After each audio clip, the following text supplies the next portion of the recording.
The Invisible Man is the newest horror film from Blumhouse. It is directed by Leigh Whannell, or Leigh Whannell, not sure to say it exactly. It stars Elisabeth Moss, and I knew I recognized her from another horror film of recent years, and then I remembered she was in like one of the funniest scenes from 2019 from Us, and it's this scene. Ophelia, call the police. Sure. Playing Fuck the Police by NWA.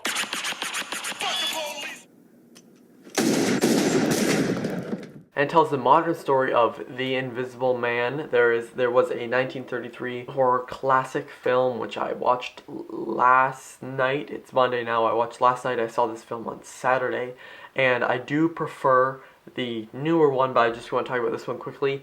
For a film of 1933, the special effects are amazing. I really, really like the film. It had a few little, I don't know, problems, and stuff is very dated, but that's okay. I really enjoyed that. Check out my bit longer than this review on Letterboxd. So I really like this newer one. And it tells the story of Cecilia, and she escapes her ex-boyfriend in the opening scene, and he commits suicide. She starts getting these strange appearances, what's the word? I don't know.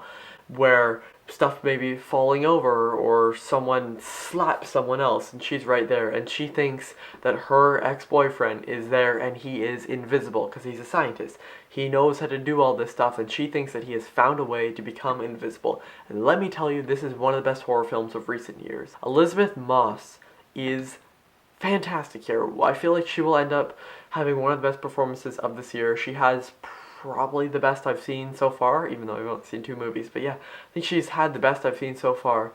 And it is just fantastic what she does. It reminded me a lot of Toni Collette in Hereditary from 2018. A very dreadful performance where you feel very bad for this person because you see what they're going through. I feel like this is one of the best horror films of recent years because the best thing that you probably heard a lot is that they don't use jump scares to scare the shit out of you. They use like real scary things, not stuff that just go like that with a loud sound effect. I won't put one in, but that makes you jump back.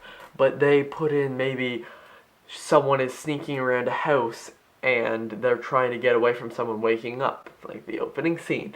And if that person wakes up, bad things will happen. So you get scared. There is a few jump scares. There's one in that opening scene. There is barely any in this because they use real terror, stuff that actually chills you to the bone, instead of just plain dumb, because jump scares are stupid unless used well in something like the Conjuring movies. I like the jump scares for the most part in those films, but they can be overused, and I'm so glad this film did not. Leigh Whannell directed a film from I think 2018 called Upgrade, and I have not seen the film yet, but I've seen the one scene, which I feel like anyone who knows what Upgrade is has seen the scene, has seen the scene, has saw the scene. I don't know.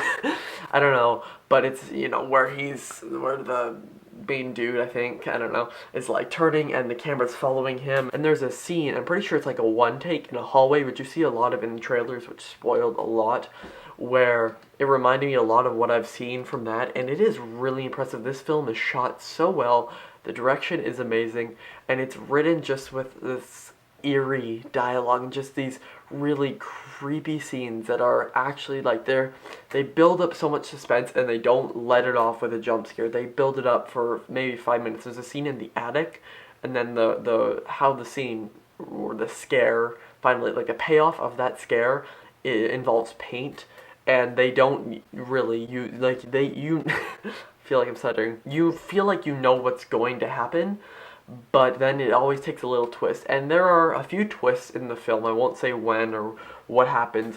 There are a few, and for the most part they're good. There's maybe one too many, or one that just is kind of doesn't make sense. And my real one big problem, like I have a few little problems with just common sense, it just didn't really make sense, but her ex-boyfriend, Adrian Griffin, I think that's his name, he has this big like security system set up in the house. And in that opening sequence, for 10 minutes or something, we see it being something, I won't spoil it, we see like different camera angles of it, we see it all throughout the film.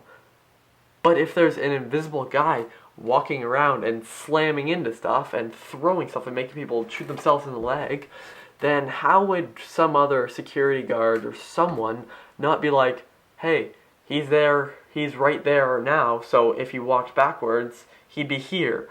And it's stuff like that where I felt like they kind of just ignored that. Like, they ignored the fact that they really showed off a lot of the the ability of security cameras, and they kind of just threw that to waste in a few of the scenes. But besides that, this film is really damn good, and I highly suggest everyone see it. It takes real scares. It does not take cheap jump scares. There's not a lot of times, there's no more than 3 or 5 where someone's walking around and they look one way, they look another way, and they look back and there's something behind them. Like, there's none of that in the film, and that's a really great thing that you did.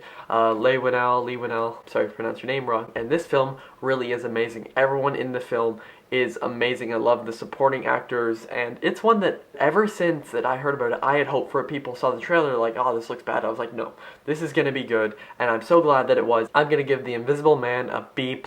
Thank you for watching another one of these reviews. I'm glad I'm finally back to seeing 2020 films. I don't know what I'm gonna see next. I'm not sure. I don't know what video is coming to you next, but I guess if you're watching this in the future, you'll know. Thank you all for watching. I'll see you guys next time. Over and out.